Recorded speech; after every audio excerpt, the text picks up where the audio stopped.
Bismillahirrahmanirrahim. Assalamualaikum warahmatullahi wabarakatuh. Perkenalkan, nama saya Ahmad Budiman dari tingkat 1A jurusan Teknologi Laboratorium Medik Poltekkes Kendari dengan NIM P0034102101. Di video kali ini saya akan menunjukkan bagaimana cara melakukan pengambilan darah kapiler, di mana video pengambilan darah kapiler ini guna menyelesaikan tugas saya pada mata kuliah flebotomi. Baik, sebelum masuk pada video pengambilan darah kapiler, saya akan menjelaskan terlebih dahulu apa itu pembuluh darah kapiler. Pembuluh darah kapiler adalah pembuluh darah terkecil di dalam tubuh, di mana pembuluh darah ini menghubungkan antara pembuluh darah arteri dan vena dan memungkinkan pertukaran air, oksigen, karbon dioksida, serta nutrien dan zat kimia sampah antara darah dan jaringan di sekitarnya.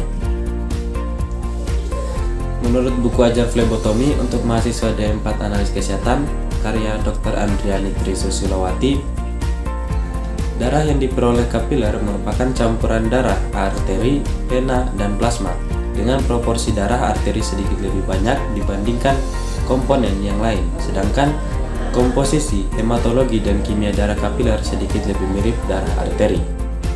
Baik, untuk pengambilan darah kapiler sendiri biasanya dilakukan untuk tes-tes yang memerlukan volume darah yang relatif lebih kecil, yang jumlahnya kurang dari 0,5 ml darah, mana tes-tes itu meliputi misalnya seperti pemeriksaan glukosa, kadar Hb, hematokrit, dan lain-lain.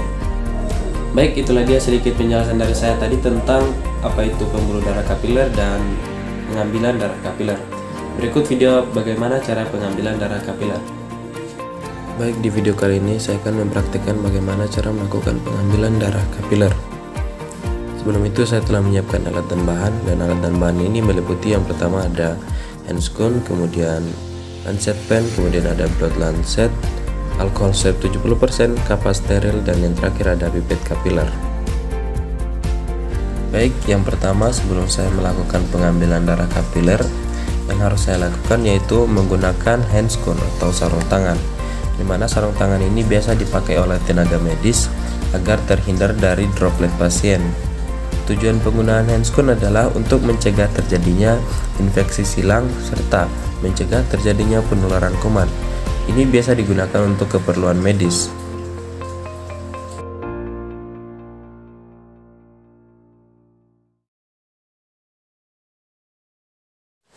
Setelah menggunakan handscone, pastikan handscone telah terpasang dengan baik dan benar.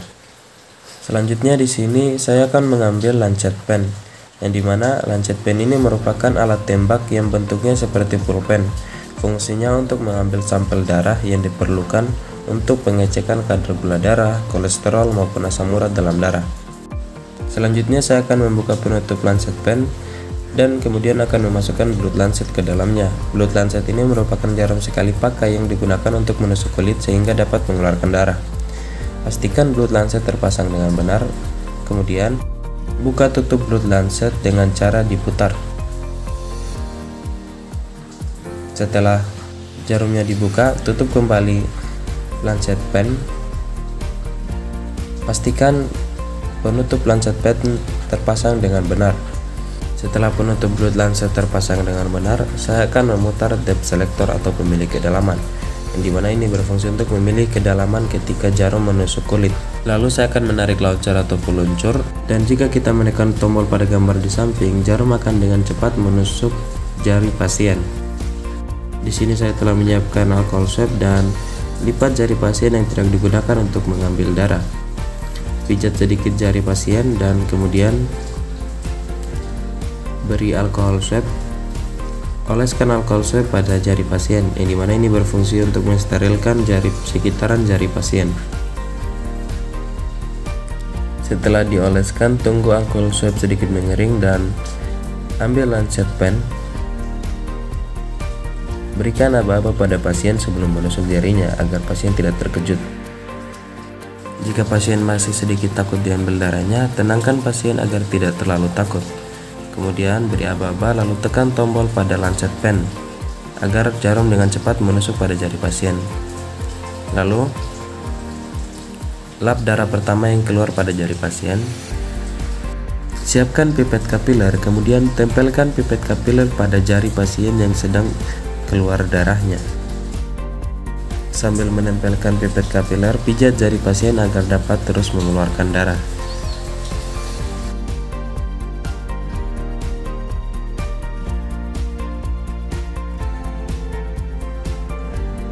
Ketika sampel darah telah diambil, lap jari pasien dengan kapas steril. Setelah prosedur pengambilan darah telah dilaksanakan, buka tutup lancet, kemudian keluarkan blood lancet di dalamnya. Lalu, tancapkan blood lancet pada penutup blood lancet. Ketika jarum blood lancet telah tertancap pada penutup blood lancet, kita tidak perlu khawatir adanya kasus tertusuk jarum lancet bekas tersebut.